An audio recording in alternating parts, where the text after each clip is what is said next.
could you explain PLONK to Well, if I'm a 4-year-old? You know? That's a tough question. We get 5-year-old. Let's make it easier.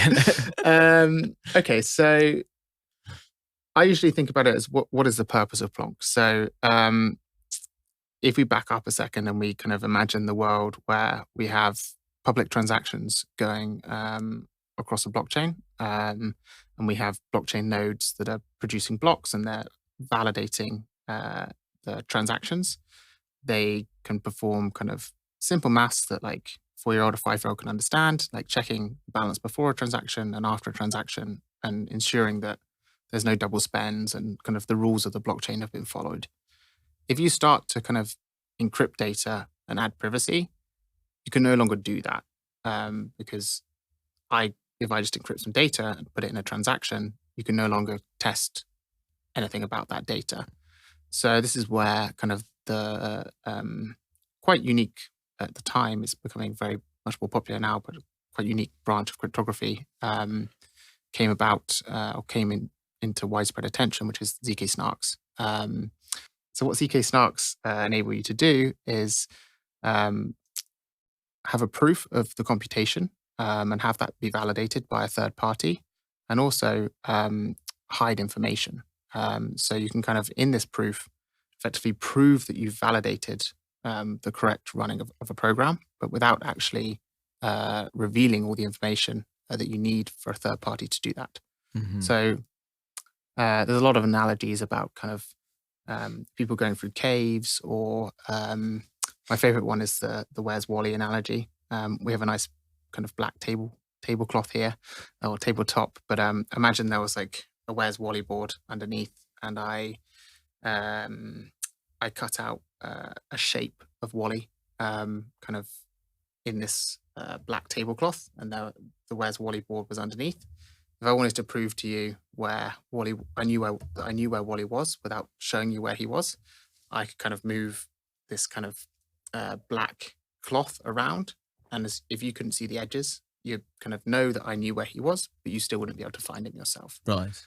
Which is kind of like a simple, I guess, ZK snark analogy. And what these enable is you to kind of effectively run programs, or create a program, then create a proof that the program has been run correctly. So that program can be a transaction. Basically subtract from my balance, add to your balance, destroy my notes, give to your notes. And you create a proof that that's been run correctly.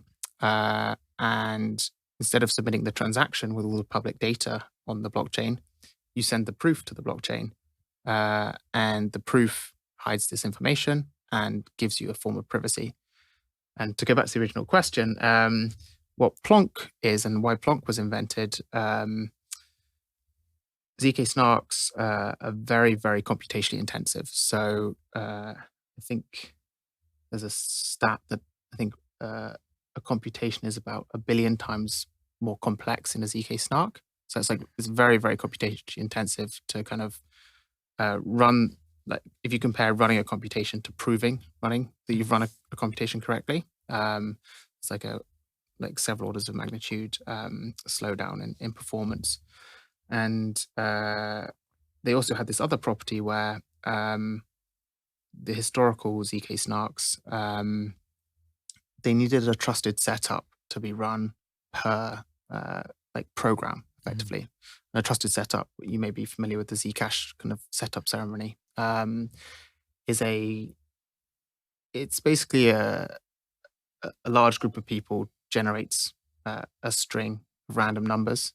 And the goal of this is to kind of create a common reference string. And if only one person kind of acts honestly and destroys this toxic piece of information, you can trust the setup ceremony, and no one will be able to kind of unencrypt the proofs for the program. So before PLONK, every tiny modification to a program would require a new trusted setup ceremony. And when kind of Zach and Ariel met at a conference, there had been some previous papers, one called Sonic, that kind of proposed a universal ZK snark. And universal basically means you could do a setup ceremony once and then kind of reuse those points as inputs for all future programs you could write with that circuit.